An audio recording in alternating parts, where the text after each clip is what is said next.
guys, my name is Esperanza Valenzuela, And my name is Kai Tarkington.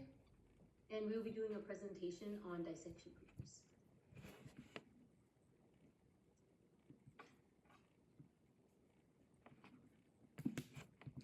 So, a little history about dissection is that dissection traces back to ancient civilizations, such as one of the earliest signs of dissection found in Mesopotamia around 800 BCE, as well as China's ancient mathematics book Zhoubi Shanjing, right here, around 100 BCE, including visual proofs of the Pythagorean theorem.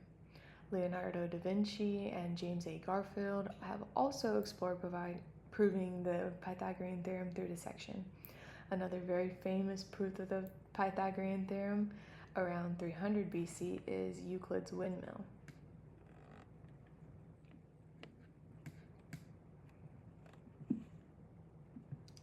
In the 1800s, a mathematician, Henry Praedel, developed new dissection proofs by rearranging congruent triangles.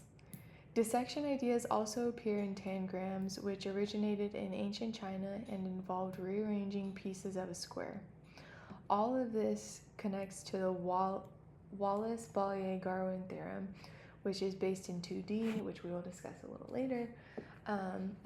However, David Hilbert later posed whether this theorem extended to the 3D space, and Max Don, Hilbert's student, showed that it in fact does not.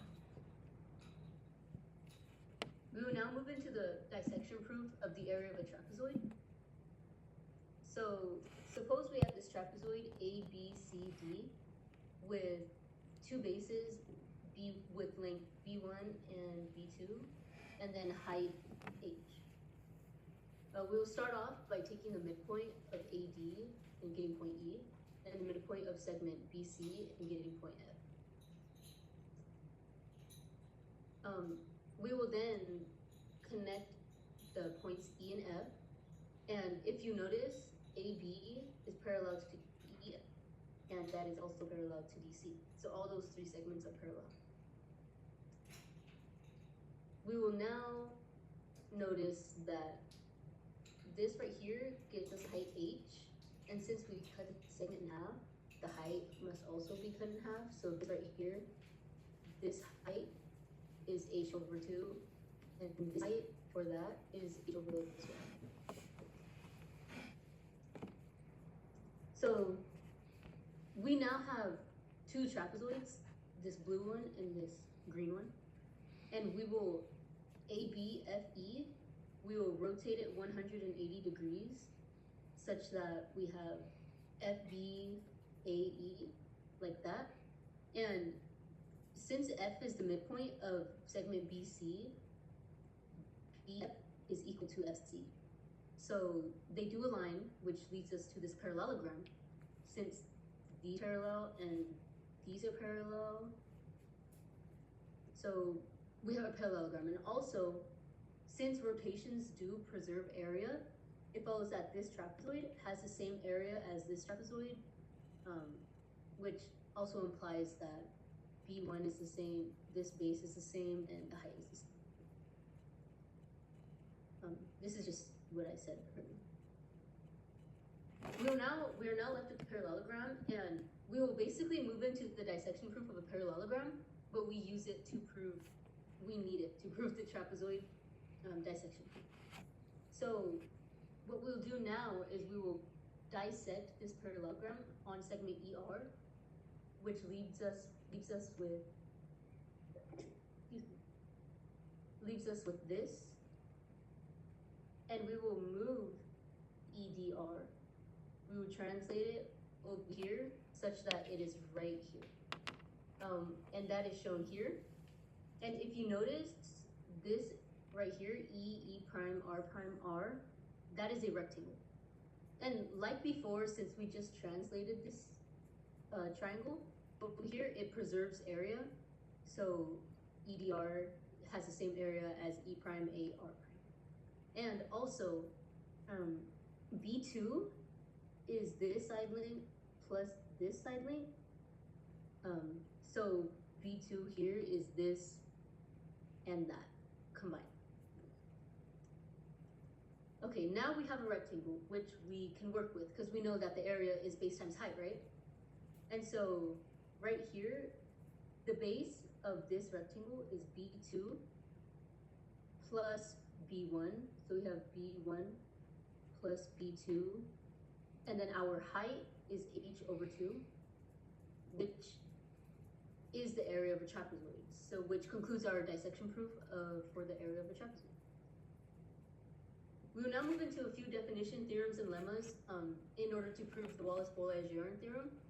So the first definition says, if a figure A can be partitioned into a finite number of pieces that we can rearrange through like rotations, reflections, or translations to result in B, then A is eco-decomposable to B. Basically, we have a figure A, we cut it into those pieces, and then we have those pieces, and we move them to form B, thus A is eco-decomposable to B.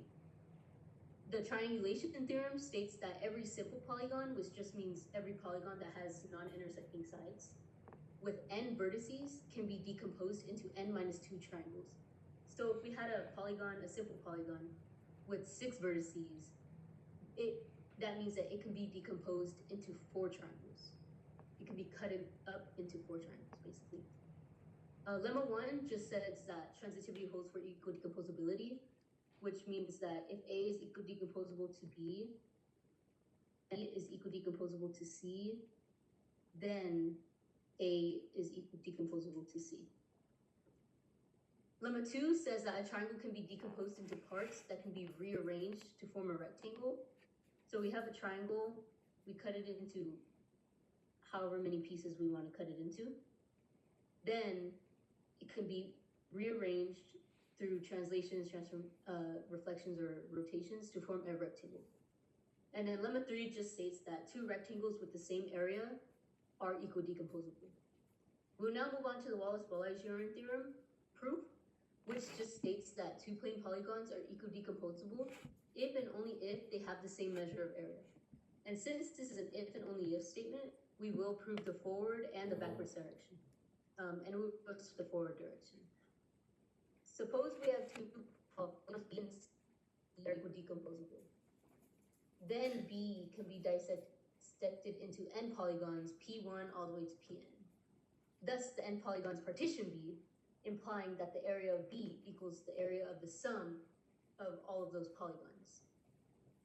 We will then translate, rotate, or reflect the polygons so that they form C. Since translations, rotations, and reflections preserve area, it follows that the area of B equals the area of the sum of the area of the polygons, and that also equals the area of the polygons that were translated, reflected, or rotated, and that equals AC. Therefore, AB is equal to AC. So basically, we have B, we cut it up into pieces, and then we have those pieces, and we move them around to form C. Therefore, the area of B is equal to the area of C, since these pieces equal this area, and translations, transformations, whatever, they preserve area. We will now move into the backwards direction of the proof. So consider 2 plane polygons such that the area of B equals the area of C. Suppose B has n vertices and C has m vertices. By the triangulation theorem, we can decompose B into n minus 2 triangles. And by lemma 2, we can decompose each of those n minus 2 triangles into a rectangle. So we'll have n minus 2 rectangles.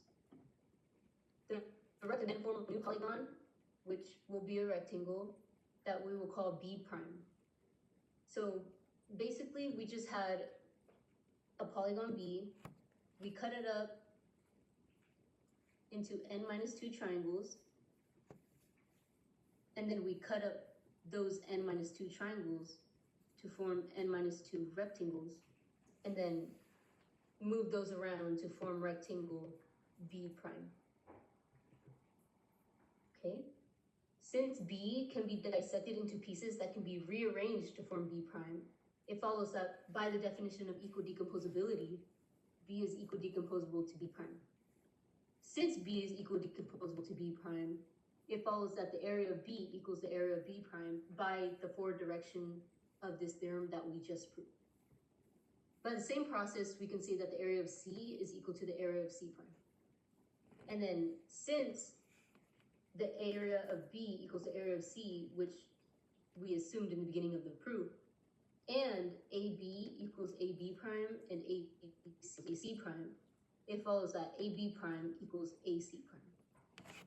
And since B prime and C prime are rectangles with the same measure of area, it follows that B prime and C prime are equal decomposable by lemma 3, which just states that two rectangles with the same area are equal decomposable. Therefore, we know that B is equal decomposable to B prime is equal decomposable to C prime, and C prime is equal decomposable to C. Thus, by transitivity, or lemma 1, we know that B is equal decomposable to C. And this concludes our proof for the Wallace-Bolyai-Jurgen theorem, which states that two plane polygons are equal decomposable if and only if they have the same measure of area.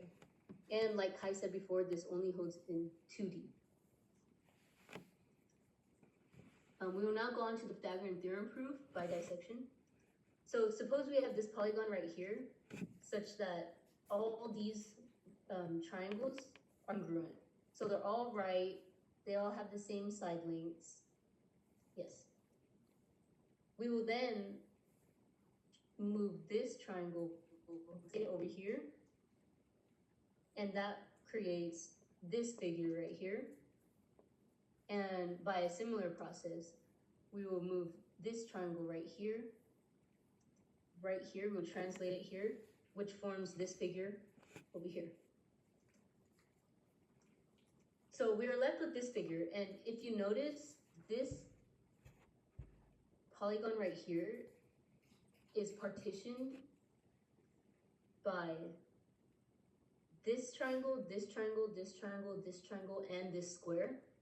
So the area of this must equal the area of this, plus the area of this, plus the area of this, plus the area of this, plus the area of this.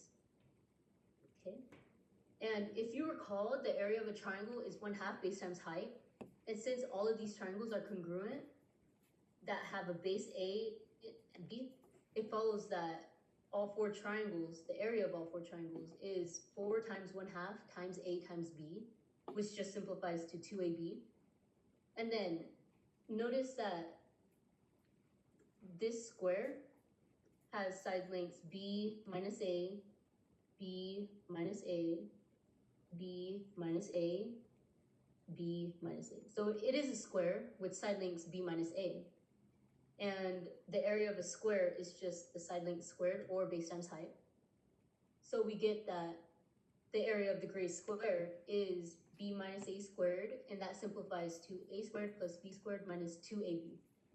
And like we said before, this area of that square must equal the area of this, plus the area of this, plus the area of this, plus the area of this, plus the area of this.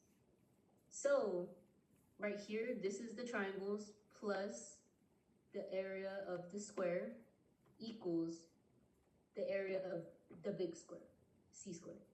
And 2AB cancels out with negative 2AB, and we're left with A squared plus equals C squared, which is the Pythagorean theorem and concludes our dissection proof for the Pythagorean theorem.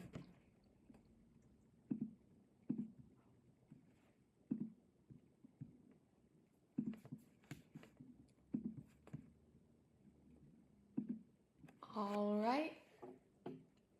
Going off of that, we're going to dive into a similar proof about a trig identity.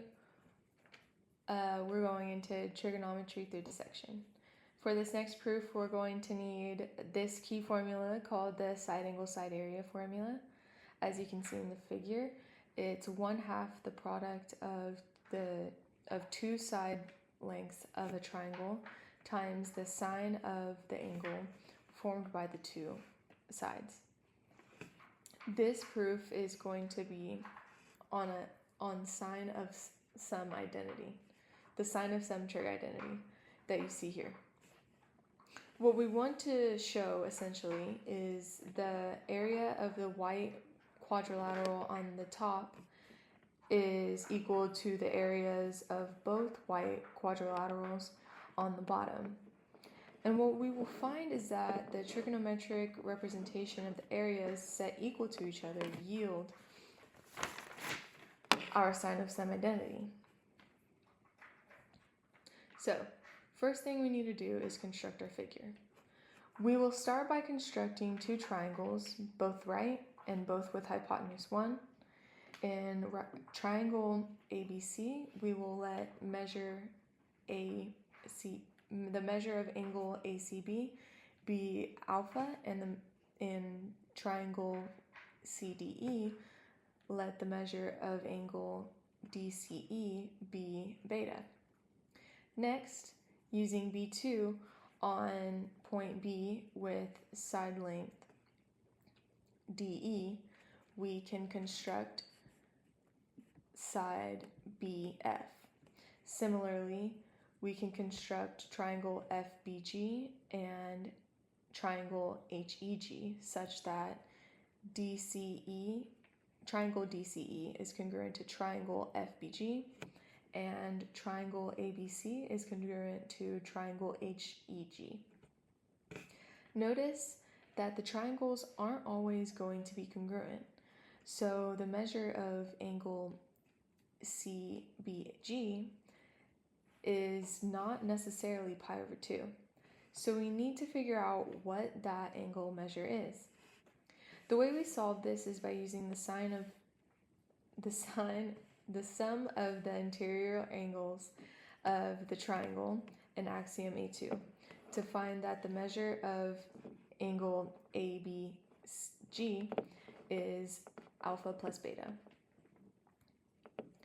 Now we can start to solve for the area of the white quadrilateral BCEG.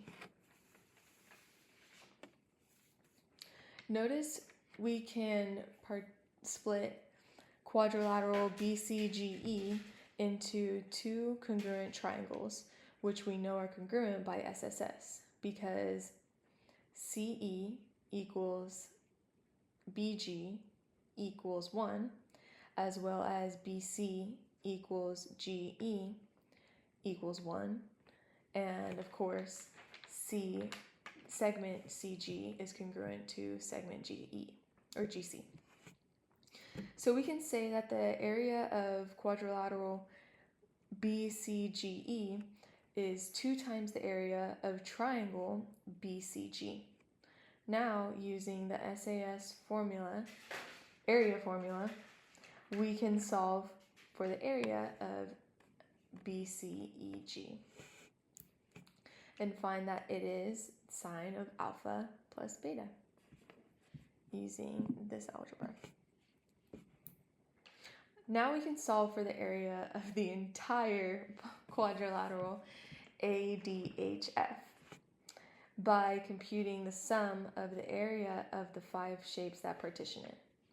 Note that we will use the common triangle area formula 1/2 base times height to solve for the area of the 4 other triangles.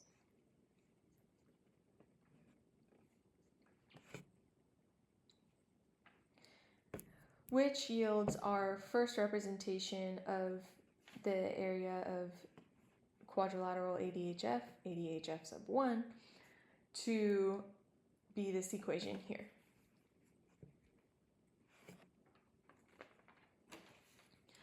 Before we transform the figure, it's important to notice that the quadrilateral ADHF is a rectangle, so another representation of the area is the base times the height. This is important because as we transform the figure, the area of ADHF must stay the same or the proof is null and void. It doesn't work, it doesn't hold. So the first translation or transformation that we'll make is we'll transform triangle GEH in this manner, as you can see here. We're just going to slide it right there. And then the second transformation that we're going to make is we're going to transform we're going to translate BGF over this way, in this manner. And then we're just going to translate triangle CDE in this manner. So we get this figure right here. Notice that the area base times height is the same. We have this times this right here, and then we have the same base times height.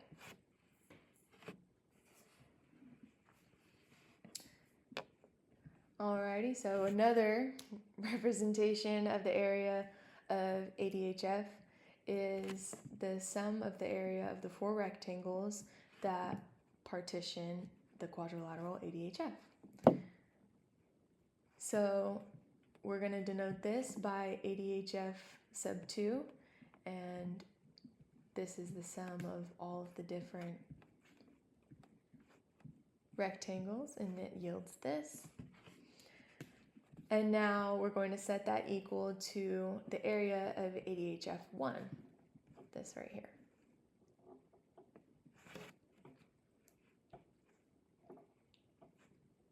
And so we end up with a lot of algebra where these terms cancel out in red, and then these terms cancel out in blue, and then we're left with our trig identity.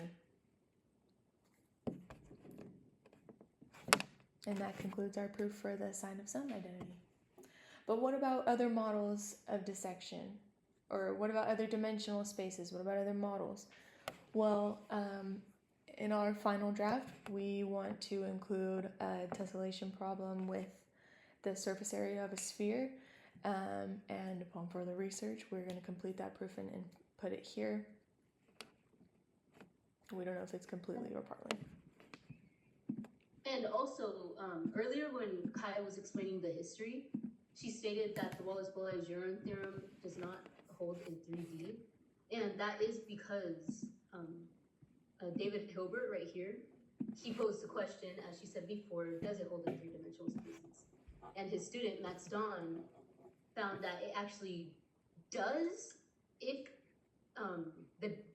there must be like an extra requirement, is that the areas must be the same in the two polygons, and the Don's invariant must also be the same in the two polygons. So in a sense, it does hold. It's just that it has an extra step, an extra property that you have to check. And also, in the so in 3D, yeah.